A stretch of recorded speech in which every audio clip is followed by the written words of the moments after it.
Let's chat about life with Nick and Dina. So we had set a whole list of different topics that we could explore today. And when Nick came into the music studio, we started talking about something that was completely different than what we had thrown out. And what we're trying to do is not really do prep for any of our episodes because I want to let them unwrap themselves, right? So we have a note that we're going to talk about fitness or we're going to talk about flexibility, but then we're trying to have our discussions live with you so that it's just more natural. But today was very different because Nick came in and he had a kind of a different energy about him. And I said, "What's on your mind?" And Nick, what did you say was on your mind? Disability. And what about disability? I don't know.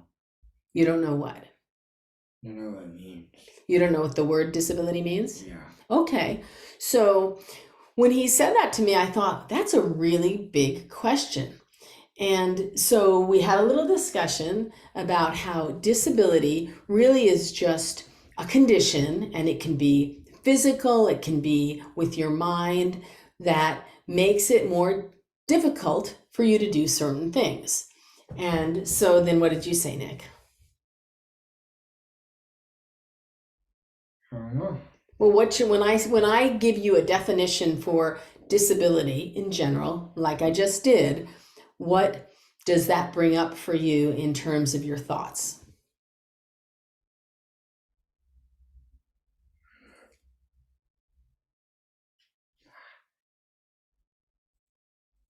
Don't know. You don't know. So, do you have specific questions that relate to the word disability? Yeah.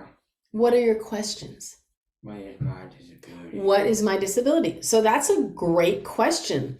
What do you think your disability is? I do not know. Okay, do you have a word label for why you might be considered to have a disability? There's no word label that comes to your mind? No. Okay, what is the name of the foundation that we work with? Down syndrome. Down Syndrome Foundation. So, does that give you information? Have you heard the word Down syndrome throughout your life? Yeah. And do you know what Down syndrome means? No. Do you understand that it has to do with chromosomes in your body?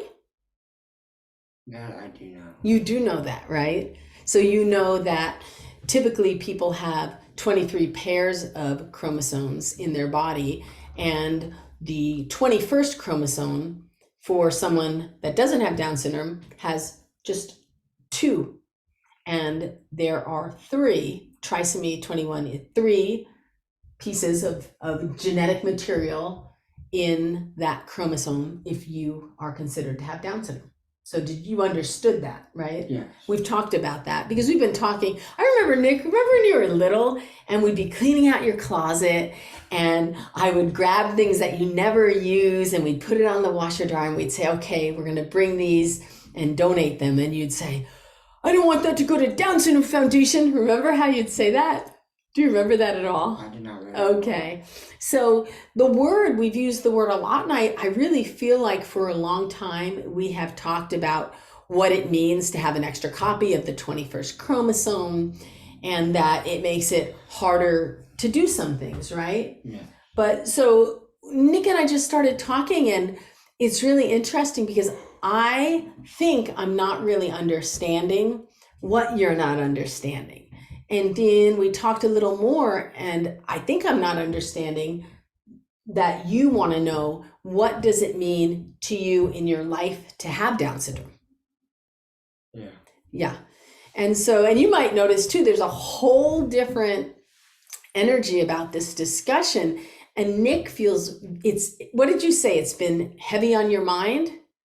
It came to my mind. Yeah, it's been coming to your mind a lot lately. And so I want to address it, but I feel a little remiss in not understanding that there was more to understand, I guess. I don't know because I didn't really plan this discussion, but it's fascinating to me.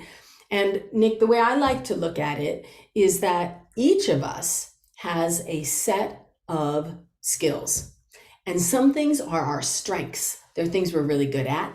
And some things are our challenges. And those might be things that we need help with. And there are so many different disabilities. And oftentimes, those disabilities are ones you can see. Like if someone has a physical disability and needs to use a cane or a walker or a wheelchair, and you can see that. And with Down syndrome, for the most part, it's more of your mind, and so you can't see it as well. And so is that part of what makes it harder to understand? Yeah. Okay, I want you to jump in on the conversation because I don't know where we're going exactly. But what I would say is that when you were young, you took just a teeny bit longer to learn to walk than, let's say, Lauren or Patrick, and you learned to talk a little bit later. And in school, see, we're doing this at night again, and now you're yawning. In school, do you remember going through school and you'd have all your classmates and you'd often have what to support you? My aid. Your aide. Did every single person have an aide? I don't know. Right? Because you weren't focused on that. But you had an aide so that you could be learning what everyone else was learning in the classroom, but you were just getting a little extra help. And so that's what I think of Down syndrome as, is that you're just like everyone else. You've got strengths and challenges, and you need a little bit of extra help. Does that make sense at all? So currently, let's look at what you're doing right now in your independent adult life. You have a job. Yes. How does Patrick get to his job? His car. His car. How do you get to your job? My job coach. So you both have jobs. You both go and you do your jobs really well. He drives himself. You have a little extra help because you go with your job coach. Does that make a little bit of sense? Not too much. Not too much. So do you feel like that we need to discuss this further? Yes. What kind of research or reading would you like to do to be able to better understand what Down syndrome means to you in your life? All of it. All of it? Would you like to read about what other people with Down syndrome are doing in their lives? Yes. Would you like to have some conversations with other adults with Down syndrome? Yeah. Well, I have some very good friends who are older than you who have Down syndrome, and they're living in different areas. They have different jobs. Would you like to have some Zoom calls with them and talk about their lives? Maybe we can create a set of interview questions and speak to them about their lives. Yes. I think that would be great. So, Christopher Bennett, we're coming for you. I want you to talk to my boy about Down syndrome and what it means to you. Do you think that sounds like a good idea? Yeah. So She's gonna do all the talking. I'm going to do the talking. It's for you. That's okay. I'll do a little more of the talking on this one. But I think we'll wrap up this episode on the note that this is a to be continued, just like once in a while in Supernatural. It's to be continued. This discussion is to be continued. It's very, very important. And what's so interesting to me is that I know there are some parents who don't bring up the word Down syndrome or don't talk about it with their children, their teens, or their young adults. But in our family, that's literally been the focus of my work for 21 years. And Nick has worked at Down Syndrome Foundation since the beginning of time. You were helping with the gala when you were little, putting stamps on envelopes. You've made resources. You've been a mentor.